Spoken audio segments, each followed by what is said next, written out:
topic natin for tonight. Gaano ba kaimportante ang paggamit ng contraceptives sa pakikipag-sex?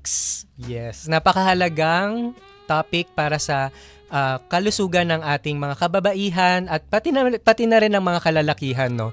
So, dun sa pinakaunang question natin, gaano kahalaga yung pagkakaroon or paggamit ng contraceptives, I think kailangan nating simulan dun sa first question, para saan ba? Para saan nga ba? Diba? Una, kung may intention kayo na magkaanak, syempre, hindi tayo gagamit ng contraceptives. Pero kung wala naman kayong intention na mag-anak, no? Doon papasok yung contraceptives. So yung contraceptives natin, meron siyang dalawang reason kung bakit natin pwedeng gamitin, no. So una yun nga, kung ayaw natin na magbuntis o ayaw muna natin Hindi mag-anak. ka pa ready sa Yes. responsibility, bata Ang dami ka kasing pa. responsibilities True. na kaakibat ng pagkakaroon ng anak. Totoo. Yung ikalawa naman na reason ay meron kasi yung contraceptive, yung tinatawag nating condom. Alam ko familiar tayo lahat sa condom, no. And yung condom, it's also an effective way para makaiwas tayo sa mga sexually transmitted na mga sakit or mga infections. So, dalawa ang naitutulong niyan. Iwas sa Yes. pagbubuntis, iwas sa sakit. Yes. Diba? Tamang-tama 2-in-1 ka dyan, package DJ na. Min. Diba? At maraming pwedeng pagkuhaan yan, diba? Yes, of course. Pinaka number one na isasuggest ko, no, or may re-recommend ko na makukuhaan natin ng mga contraceptives ay syempre pinakamalapit na mga health center sa atin. Kompletong-kompleto yan sila. So, meron sila mga pills, no, na tinatawag. Meron tayong pwede silang magpa-implant, no. Ito yung IUD. Yeah, Tama ba?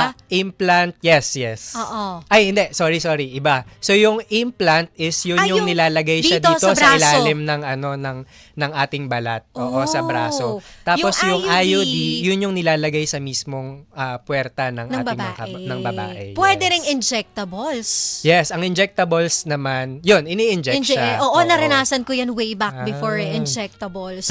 Eto nga, Doc, ligtas ba ang contraceptives? Of course, yes. Hindi naman yan i-recommend din ng ating mga doktor, no, kung hindi siya nasuri or na-research ng maayos ng ating mga professionals or ng ating mga researchers, mga scientists natin. Although sasabihin ko, depende sa tao, meron din may risk ng pagkakaroon ng side effects. Pero usually yung mga side effects naman, they're mild and temporary. Kapag ka sila ay umabot sa point na parang malala, yung nararamdaman mo na, yun yung time na kailangan mo siyang ipakonsulta sa iyong healthcare provider. So, kunwari sa pills, magpapalit ka ng brand? Ganun ba yon ng dosage? May mga ganun ba sa pills? Kung magpapalit ka ng pills, kasi maraming different types of Yes. pills, marami rin mga types of brands, Yes.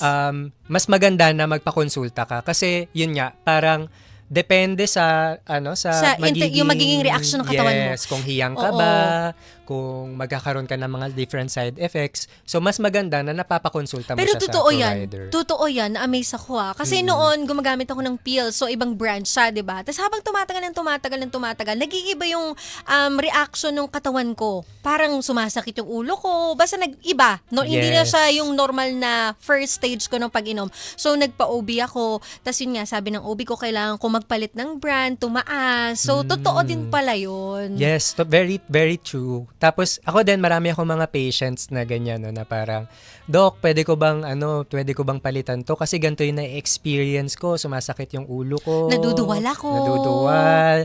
Actually, very common na mga side effects yan ng ating mga Pero normal siya. contraceptives. Hindi siya Yes. nakakatakot. So, kung yan yung nararamdaman namin, kaming mga babae, wala kaming dapat ikabahala.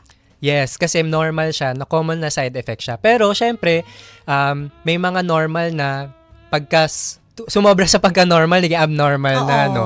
Yun yung mga kailangan natin. Kasi for example, sobrang tagal mo na, parang ilang buwan na, nagkakaroon ka pa rin ng mga pagkakaduwal, Yes. sumasakit pa rin yung ulo mo.